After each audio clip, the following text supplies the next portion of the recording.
How has golf gear evolved from anecdote to analytics? Imagine a time when golf advice was mostly based on stories and gut feelings. Players and coaches believed hitting greens led to better scores, but there was no way to measure it precisely. That changed in the 1980s when the Professional Golfers Association Tour started tracking greens in regulation, or GIR. GIR is a simple statistic that shows how often a player reaches the green in the expected number of strokes. For a par 3, it means hitting the green in one shot, for a par 4, in 2 shots, and for a par 5 in 3 shots. This metric is important because it directly affects scoring chances. When players hit the green in regulation, they have a better shot at making par or even birdie. Back then, GIR was more of a story told by players and coaches. They knew hitting greens helped, but they didn't have the numbers to prove it. When the PGA Tour started recording GIR percentages in 1980, it created a new way to look at approach shots. Suddenly, hitting greens became a measurable goal. Players and analysts could compare performances over time and see who was improving or struggling in approach play. The move from anecdote to data was driven by better ways to collect and analyze information.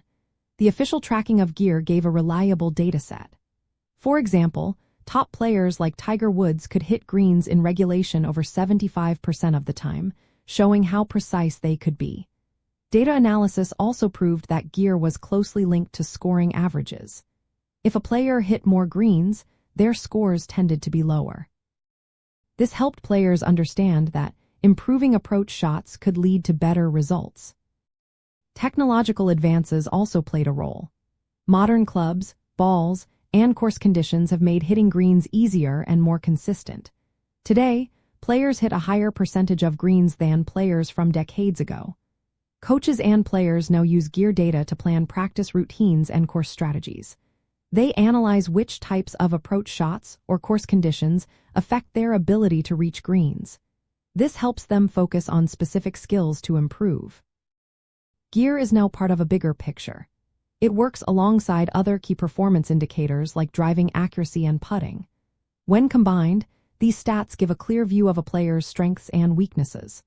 For men and women professionals, this shift means GIR is no longer just a vague idea. It is a precise tool that guides training and decision-making during tournaments. It helps players choose the right shots and manage their game better. In the end, the journey of GIR from a simple story to a detailed statistic reflects how golf has embraced technology and data. It shows how modern golf relies on numbers to improve performance and make smarter choices. This evolution continues as new tools and analytics help players reach their goals more consistently.